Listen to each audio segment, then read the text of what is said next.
Yoga has lots of forward bends and back bends, but not that many side bends.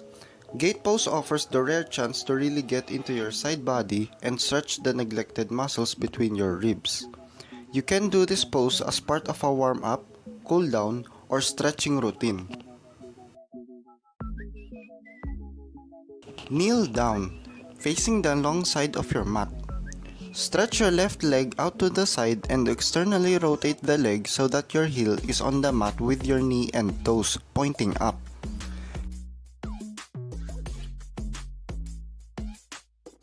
Gently press your right hip forward and open your arms out to the side parallel to the floor, palms facing up.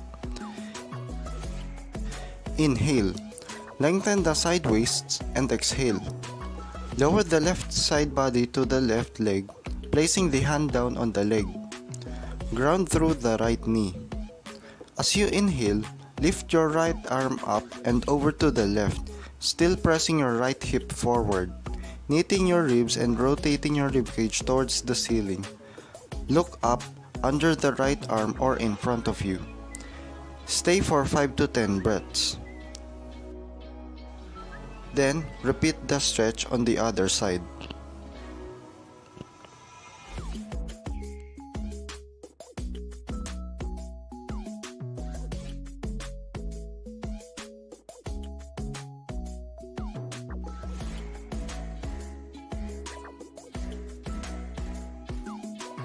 Gate pose stretches the intercostal muscles between the ribs and the inner thighs and hamstrings. Poor posture can lead to tight intercostal muscles. Also, you might feel muscle tightness in this area if you hold a body position for a long time. Stretching can help you improve your ability to expand your chest and breathe deeply, and runners will appreciate the stretch of the hamstrings. This pose is a good choice to prepare you for good exercise or a full yoga session, or to relieve tightness after sitting for too long.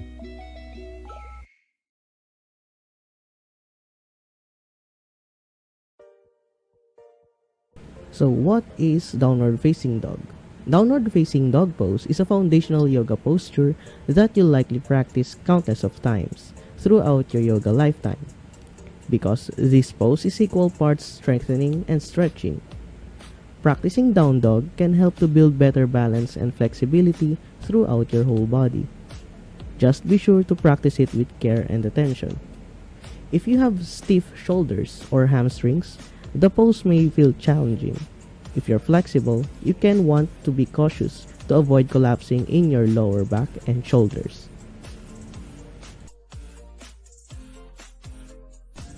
So these are the step-by-step of performing downward facing dog. Step 1. Begin in mountain pose. Step 2. Folding forward at the hips, place your palms on the mat. If you can't reach, bend your knees to get your palms to the mat.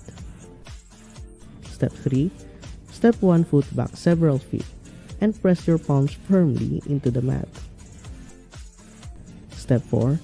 Pressing strongly into your palms, step the other foot back to meet the extended leg while lifting your hips up towards the ceiling. Step 5. Adjust your feet by stepping them closer to your hands. Straighten your legs and push away from the floor. So benefits of downward facing dog yoga pose. So downward facing dog pose tones the arms and legs, opens and strengthens the shoulders in flexibility, lengthens the hamstrings, stretches the calves, and prepares the body for hitting. And another benefit of this downward facing dog yoga pose is that it stretches the lower body, strengthens the upper body, stimulates the blood flow, and improves the posture.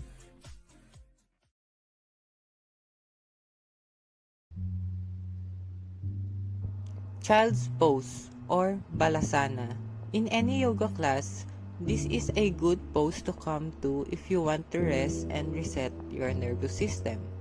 It's designed to be done in bed as a way to calm your mind and body before sleep.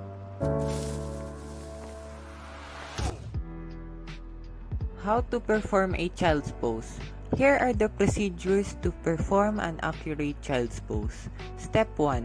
In downward facing dog, take a deep breath and exhale Release your knees to the floor, pull your hips back to your heels, and rest your forehead on the floor. Step 2.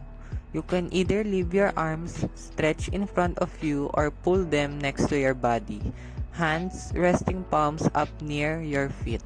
Step 3. This is a restorative pose, so adjust it to your needs. If you want to widen your knees a bit, do so like all forward folds. This pose is nurturing it. Relaxes your spine, shoulders, necks, and massages your internal organs. What are the benefits of child's pose? Child's pose boasts a few benefits for the mind and body, such as number 1, stretching. Child's pose gently stretches your spine, thighs, hips, and ankles. 2. Relaxation. Along with deep breathing exercises, child's pose can calm your mind, reducing anxiety and fatigue. 3 is blood circulation. Child's pose increases blood circulation to your head. 4. Digestion. The light compression on your stomach in this pose can activate digestion. And lastly, number 5 is tension relief.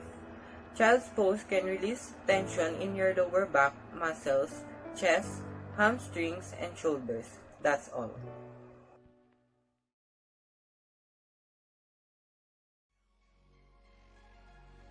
It's simple to hunch your shoulders or drop a bit too much and acquire of banana back.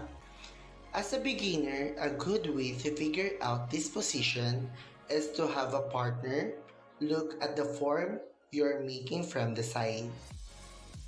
From your hands on the floor to your hips, your upper body should be mostly straight with slight curves due to natural spine curves.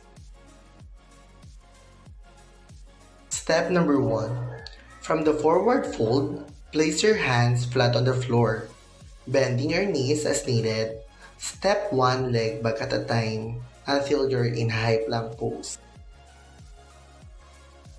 Step number 2. Pull your belly button into your spine by pressing into your hands, keeping your legs parallel and engaged.